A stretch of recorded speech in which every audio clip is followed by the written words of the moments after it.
response team tacticians, the special operators, the agents, the support staff.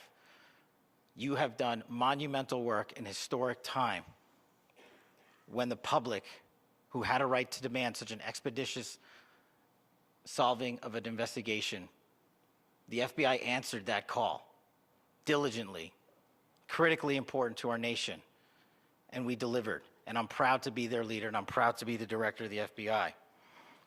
This is very much an ongoing investigation, as the governor said, and we will continue to work with state and local authorities to develop the investigation, to provide them the evidence they need for their ongoing prosecutions, and we will be here to answer every call they absolutely have, as long as it takes, for as long as we need to find and apprehend whatever suspects were involved in this crime. Lastly, to my friend Charlie Kirk, rest now, brother. We have the watch, and I'll see you in Valhalla.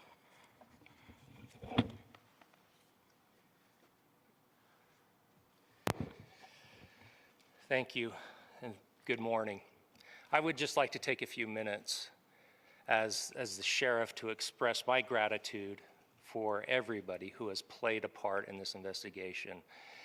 As you know, it's been a vast, a complicated, and a very, very fast-paced investigation. You're looking at people standing up here who are running on, if they got an hour's sleep in the last couple of days, they're probably lucky. It has been very taxing. It has been so impressive, speaking on behalf of the local law enforcement, to see the cooperation that we've seen in this type of case. Across the state, sheriffs, chiefs, our state partners have stepped up and have come to the call on anything that we needed. Our county chiefs have been phenomenal. Our Utah County Attorney, Jeff Gray, who's standing up here with us, has been phenomenal in leading us through this investigation. I would like to thank the federal government for their resources, their assets. Our local team here, our FBI team, has been extraordinary in helping us work through this and bring this person to justice. Most of all, I would like to thank the public, and specifically, I would like to thank the public who turned to prayers and who turned to positiveness for us. I would like to thank them on behalf of the law enforcement community, because we needed those prayers. That's what we needed to get through this. We needed your support, and you gave it to us.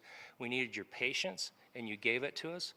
And I would like to thank you for the Kirk family, because that's what they need, is your support and your prayers, and that will get us through all of this. So thank you, everybody, for everybody that have stepped up. We've had such a phenomenal response to this. Thank you.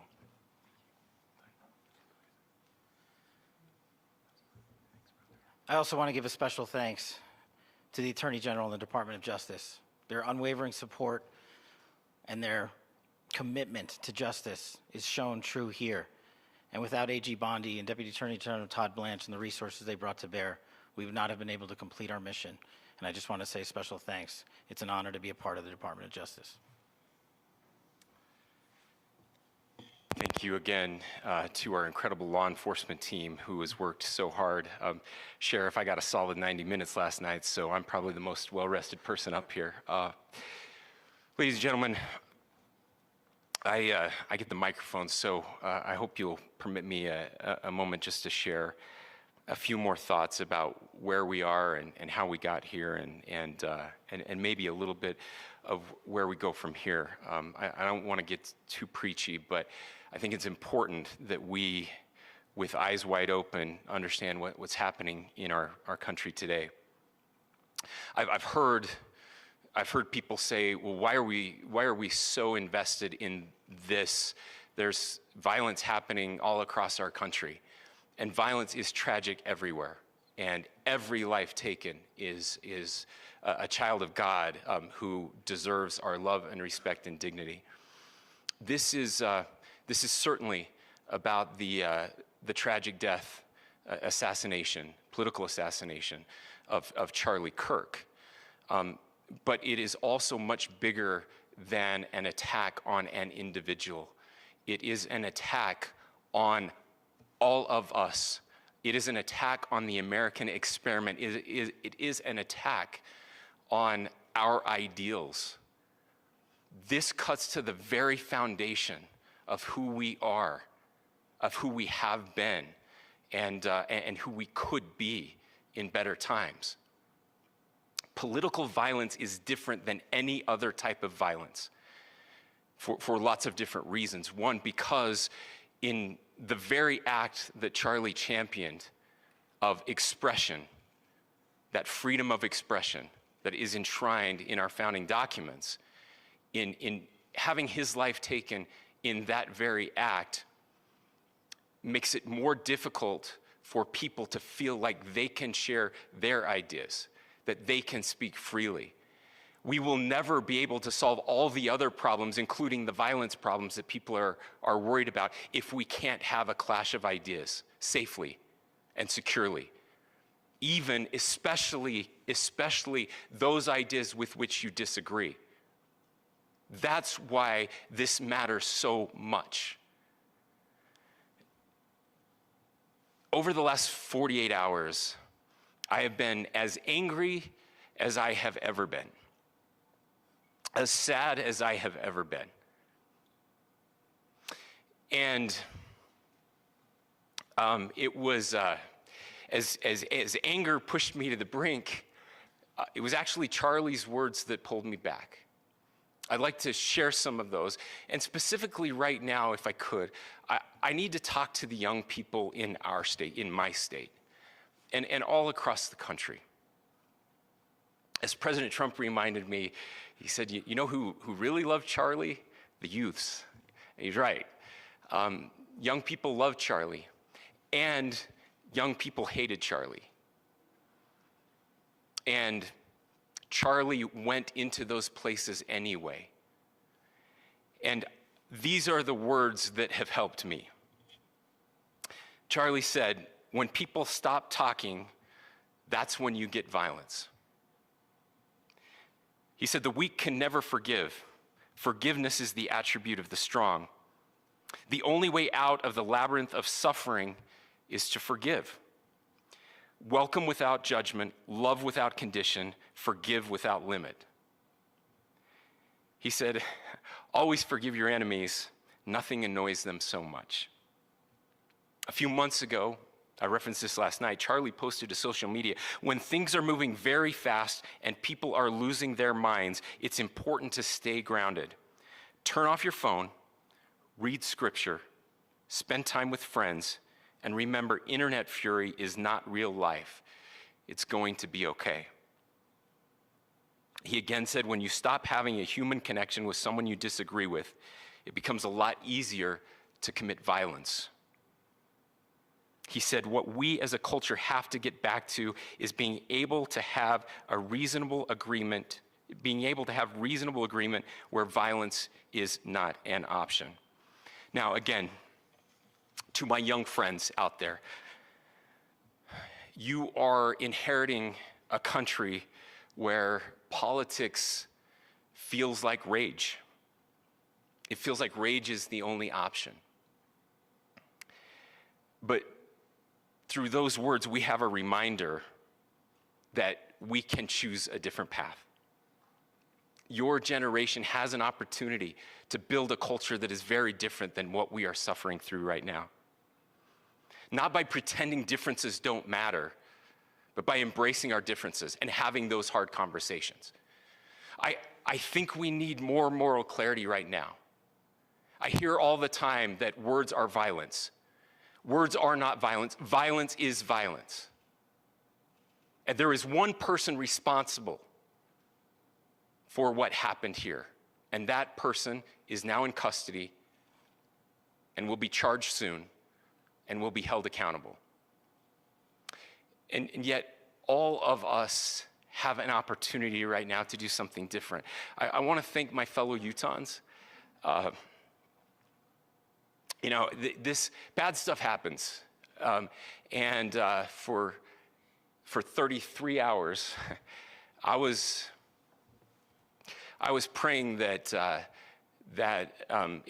this had to happen here, that it wouldn't be one of us, that somebody drove from another state, somebody came from another country.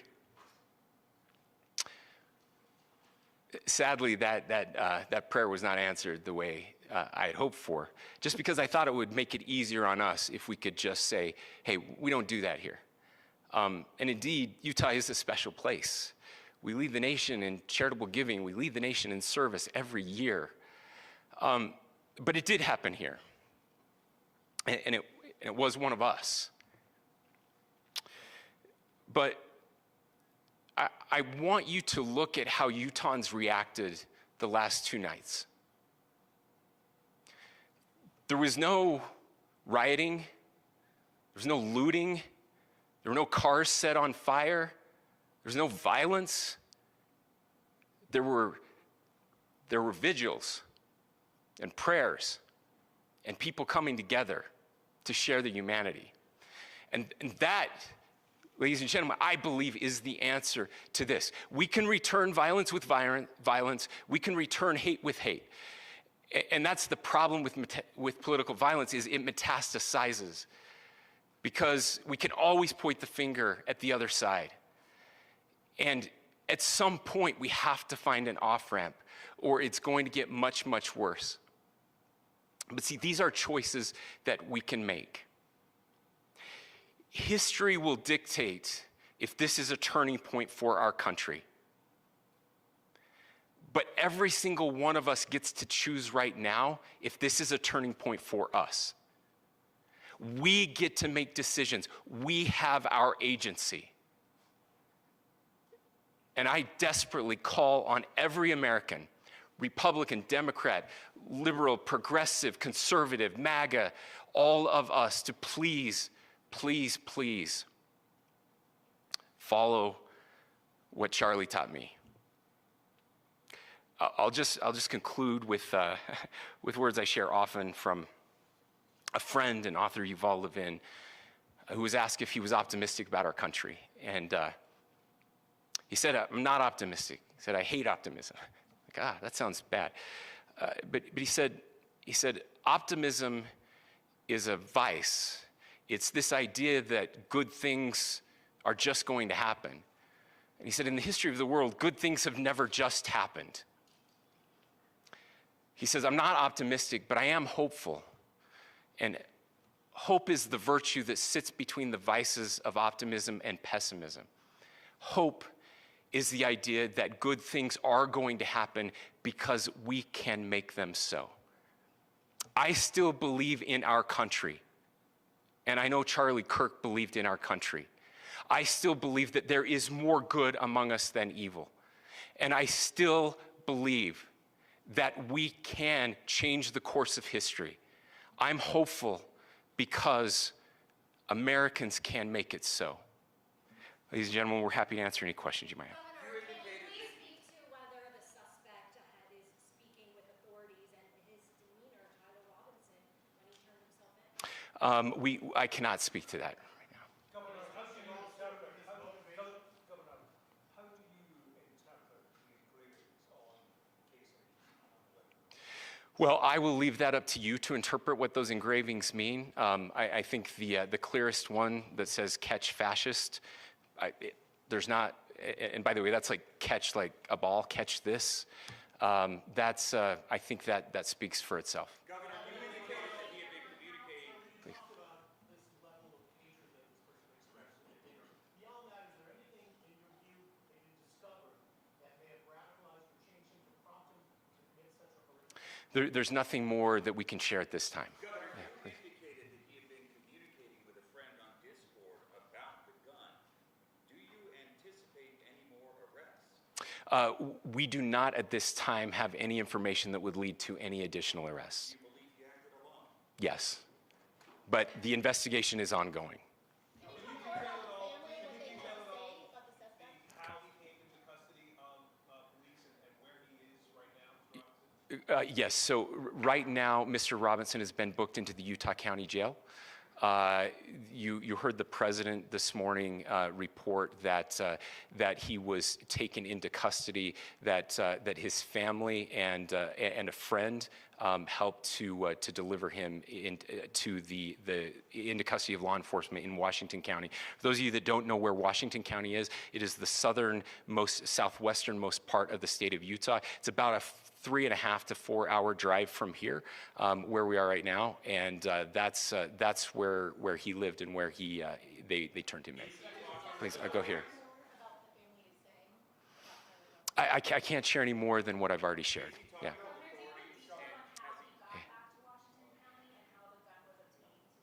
So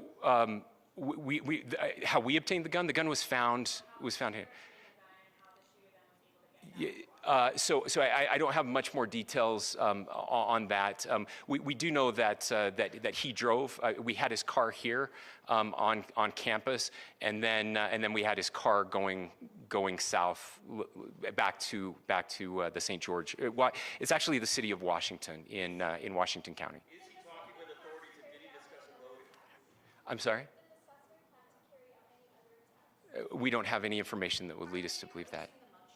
Yes, in fact, it was just released. Yes. Talking with authorities, and did he discuss a motive? I can't answer that right now. Yeah, thank you. Over here.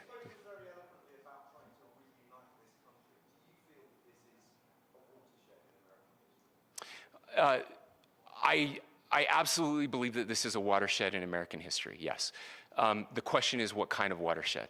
And that chapter remains to be written. Is this the end of a dark chapter in our history or the beginning of a darker chapter in our history? Look, I mean, if you look at true political assassinations in this country of someone of this stature, this feels a lot like the late 60s. And having one so gruesomely displayed on camera in all of our hands and in all of our pockets, we are not wired as human beings biologically, historically. We have not evolved in a way that we are capable of processing those types of violent imagery. And by the way, we've seen another one with a gruesome stabbing very recently that went viral. This is not good for us. It is not good to consume. Social media is a cancer on our society right now. And I would encourage people to log off, turn off, touch grass, hug a family member, go out and do good in your community. That is happening, and it's happening organically right now. I had a friend in a small city in Utah who said, we're getting together, the Republicans and Democrats in my little town are getting together to have a discussion last night, just to find a way to find their better angels. So yes, this could be, I mean, again, you have to go back to JFK to video live of something like this happening. I wasn't born until 1975, but I know that things were really dark in the late 60s. Sorry to some of you. I know some of you were there. But this is our moment. Do we escalate, or do we find an off-ramp? And again, it's a choice. It's a choice, and every one of us gets to make that choice. Two more questions right here.